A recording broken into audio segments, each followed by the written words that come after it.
Ikipe y'igihugu y'Ubwongereza igeze ku mukino wa nyuma yo gutsinda ya Australia yakiriye irushanwa ry'igikombe cy'isi cy'abagore ribaye ku nshuro ya 9. Umukino wa kimwe cya kabiri watangiye hagana ku isaha y'isa 2 z'umugoroba ku isaha ya Sydney. Ubera kuri stade ya Australia yakira abantu ibihumbi 75.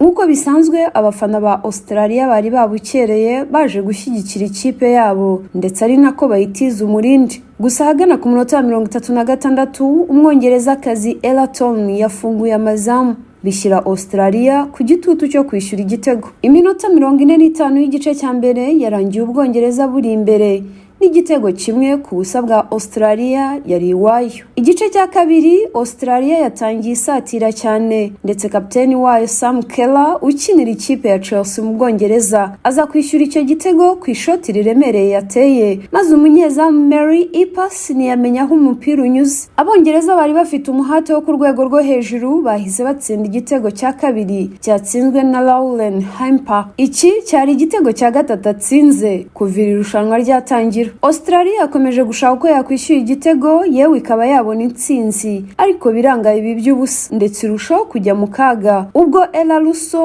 yaboneraga ikipe y'Ubwongereza igitego cya gatatu cyatsinzwe ku minota 71. Icyizere cy'abafana ba Australia cyahise kiyoyoka, byatumye benshi muri bo batangira gusohoka muri stade umukino utararangira. Mbere y'uko umukino utangira, kabuhariwe David Beckham wakanyujijeho mu ikipe y'igihugu y'Ubwongereza akaba umuyobozi wa Inter Miami FC ikina muri shampiyona ya Leta Zunze Ubumwe za Amerika yari yatangaje ko afite icyizere ko Abongereza bitwara neza. Uyu mukino kandi warebwe n'umunyabigwi wakinira ikipe ya Arsenal Ian White, kuri ubu usigaye ari umusesenguzi w'imikino mu gihugu cy'Ubwongereza. Abafana ba Australia bashimiye ikipe yabo ko yitwaye ndetse bagaragaza imbamutima zabo nyuma y'umukino.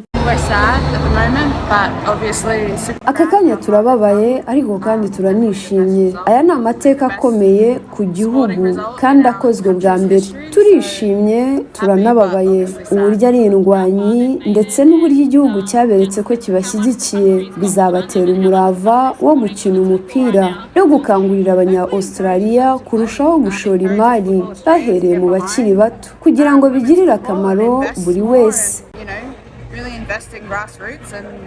Umuholandi Sarina Wiegman w'imyaka 53 utoza Abongereza yanditse amateka yo kugera ku mukino wa nyuma y'imyaka 57 abagabo bahageze. Umva uko abafana b'Abongereza bamufata. Muri Wiegman niho ibyiringiro byacu bishingiye.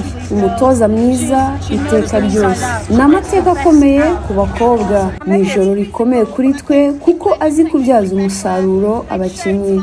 Dufite icyizere muri Wiegman, twizera ko ikipe yacu yagera kure. Nakubwira ko bafite ingufu ariko Abongereza babarusha amayeri kandi bahagaze neza. Babyerekanye iri joro batsinda ibitego nubwo baburaga abakinnyi ngenderwaho nka Lola James. Kuri uyu wa gatandatu utaha nibwo hateganyijwe umukino w'umwanya wa gatatu uzahuza Suwede ufite igikombe cy'isi inshuro imwe na Australia. Umukino karundura ari nawo wa nyuma y'igikombe cy'isi cy'abagore uzahuza Espagne n'Ubwongereza ku cyumweru. Uzabera kuri stade ya Australia guhera isaa 2 z'ijoro za hano mu mujyi wa Sydney mu gihugu cya Australia. Annette Mugabo, Ijwi ry'Amerika.